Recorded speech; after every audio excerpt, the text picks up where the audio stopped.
Bloomberg came out with an article December 14th about potential food inflation. And just like what Jim Rogers said and Mark Faber has said and what we said in the dollar bubble, you're starting to see glimpses of the future rise in food prices. Falling production in commodities from rice to milk is bad news for everyone, except if you're an investor and you're investing in commodities. They're saying rice may surge to 63%. They're saying non-fat dry milk may jump 39%. And overall, global food costs jumped 7% in November. So right now you're starting to see it hit the mainstream news, all the things we've talked about with the potential rise in agricultural commodities. We're actually seeing studies being done by some of the big banks and commodities firms. This is coming to fruition. Oliver Kratz, he's at Deutsche Bank, was quoted, "For those who can't afford to pay for more food, there's a painful risk of hunger."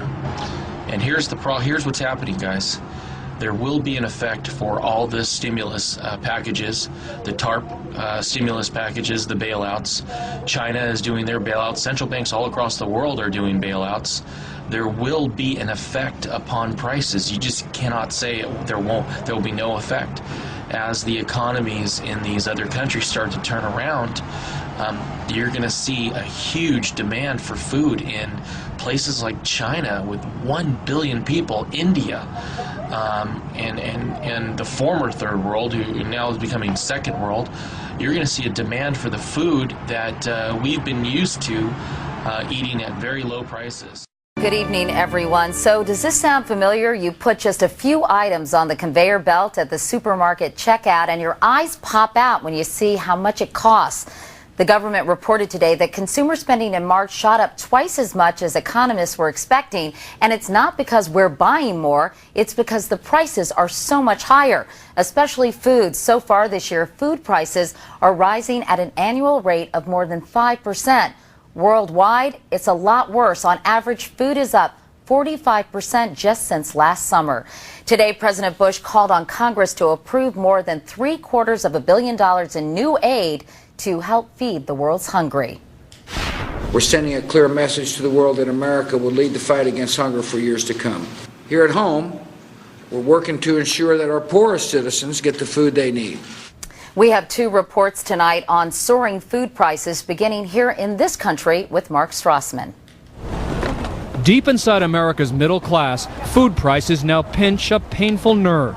The rising prices have changed your whole shopping approach. Absolutely. Rich Stumpf now buys food in bulk at Costco, the warehouse retailer, where the average customer's annual income is $75,000. The store's food sales nationwide have spiked almost 20%, thanks to stockpilers like Stumpf. This would last me 6 months, but now I bought two. Got the second one here. Yeah, absolutely. So you're good for a year. Oh, absolutely. Just in the last year, prices of America's food staples have skyrocketed. Flour, now 49 cents a pound, is up 36%. Eggs at $2.20 a dozen, up 35%.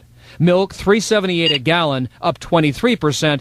And pasta at $1.08 a pound, up 19%. Fruits and vegetables are also up double digits. Price of food at retail and at a producer level is inflating at a rate we haven't really seen since the 70s. In San Antonio, what was Ross Powell's garage is now part pantry, part freezer. So as before, they would have said, he's a loon. Now they're saying, no, instead of the crazy uncle, I'm the smart uncle now. Rich Stumpf spent a small fortune, but saved abundant. You spent $357 for food. Right. And you're actually happy. Yeah, it's amazing, isn't it? I mean, it's amazing. More people see another savings to buying in bulk. They make fewer car trips for groceries, so they spend less money at the pump. Katie? Mark Strassman in Atlanta tonight. You're looking at this because you're concerned or interested in food. Let me tell you where this all came from. We've been involved with shipping food all over the country for about 27 years, and it came from the old pioneers. My daddy was 62 when I was born. That means he was born in 1887. And the old-timers always had food. Reason? Americans are rugged individualists. They're independent. They don't need nothing from nobody. And the reason the old pioneers and the old timers always had food around is because it's our greatest dependency. And they never knew when they were going to have a crop or when they weren't. And they were ready. Hey, I'm a farm boy from Minnesota, and it's just about impossible for me, along with the rest of you, I'm sure, to believe that in America, the breadbasket of the world, it's possible to have food problems. But we do. You realize in 1959, this country could have fed the entire world 5 times over? Now, we're importing 30% of our food? This is scary. And right now, with the economy the way it is, over 30% of our families, when they go down to the grocery store every week, have to make a decision as to whether they're going to buy food or pay some other bills that they've got sitting on their doorstep. The stock market is up and down like a yo-yo. Nations are falling over one thing: food. Isn't that interesting? Food has always been the issue of wars and rumors of wars. Nations have fallen because food was not there. And it's happening right now on this planet. We're living in fearful times. And here's a thought for you. Every single fear that we have is based on some dependency being threatened. If we didn't need our jobs, we wouldn't fear losing them. If we didn't need the credit from the bank, we wouldn't worry about whether we had it or not. If we didn't need food, we wouldn't worry about whether the farmers can afford to stay in business. Very simply, eliminate fear by being independent. The problem that we have with all of this stuff hitting us, whether it's the banks or the stock market or job loss or food prices and gas prices, is that we have been hit with so much stuff that we've become desensitized. You know how to cook a frog? It's very simple. If you take a frog and you throw him in a bucket of hot water, he's going to get right out of there.